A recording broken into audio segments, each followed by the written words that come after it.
Бәріңізге сәлем достар, сіздермен Сако KZ арнасы. Достар, бүгінгі видеода мен сіздерге компьютерге драйверді қалай орнатады, сол жайында айтатын боламын.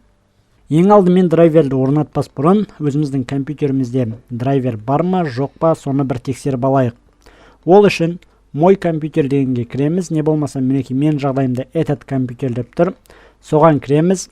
Кіргеннен кейін сол жерден пустой жерге барып, яғни бос орынға барып, мышканың оң жағын басамыз. Сол жерден свойства батырмасын таңдаймыз. Осы жерден сол жағында диспетчер устройства дегенге кіреміз. Кіргеннен кейін көріп тұрғандарыңыздай менде ешқандай драйвер шығып тұрған жоқ, яғни барлығы леп белгісімен шығып тұр.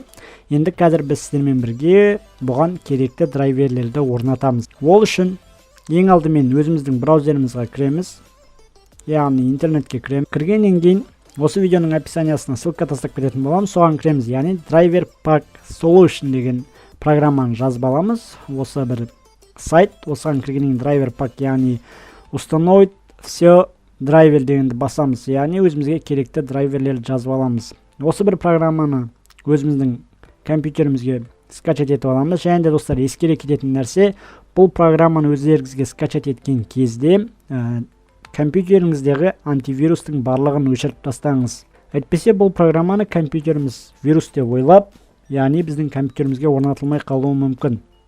Енді программаны жазып алғаннан кейін оған кіреміз. Кіргеннен кейін бізді дәл осындай бет күтіп алатын болады. Енді осы жерден ескере кететін нәрсе, мына жерде астында оператив режим эксперта деген таңдаймыз. Себебі сіз мына жерден окей начать установкуды бастап кететін болсаңыз, сіздің компьютеріңізге керек емес браузерлерді скачать етіп, яғни орнатып тастайтын болады. Мысалға Opera, Mozilla барлығын орната береді. Сондықтан да осы бір оператив режим эксперта деген таңдаймыз. Енді бізде загружаем режим эксперта дейді. Кішкене күтеміз. Бұл бір ұзақ уақыт алуы мүмкін. Енді бұл сіздің интернетіңіздің жылдамдығына байланысты. Кіргеннен кейін бізде осындай нәрсе шығады, яғни бізге керекті драйверлерді шығарып беріп тұр. Енді қараңыздар, мына жерде 4 драйвер тұр, бірақ та бізде установить сенің қасында 13 деп тұр. Яғни астында бізде керек емес программаларды установить етейін деп жатыр. Астыға түсеміз. Мыналарда галочка тұрған жоқ, яғни бұл бізге керек емес нәрселер, яғни бұлар бізде уже бар. Обновление деп тұр. Жақсы, енді бұл жерде жоқ болса, енді достар қараңыздар. Осы жерден мына жақта сол жағында астында осындай белгі бар, осыған басамыз. Енді қараңыздар, мына жақта Opera, басқа да керек емес программалардан галочканы алып тастаймыз. Мінекей, мысалы мына жерде Chrome дейді, мына жерде керек емес, мына браузердің барлығы бізге керек емес. Және де мысалы өзіңізді қызықтыратындай программалар болса, өзіңізге әрине белгілеп алуыңызға болады. Мысалға мына жерде Torrent деген программалар маған керек.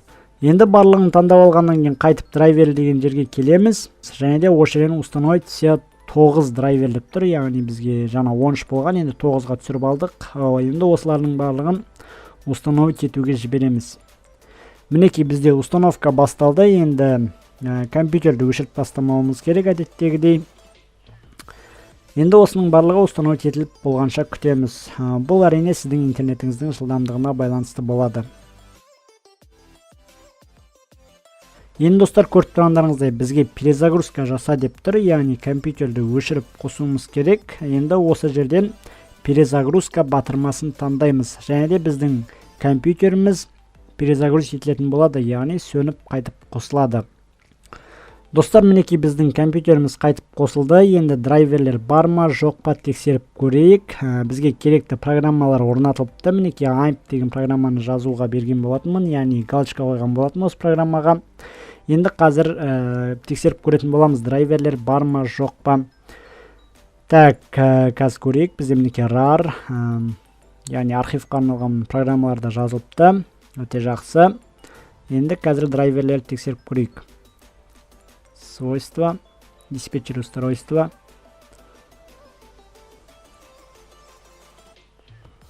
Вот достар, мына жерде жаңа бізде драйверлер шықпай тұрған тұғын. Қазір мінекей барлық жерде керекті драйверлер жазылып орнатылған.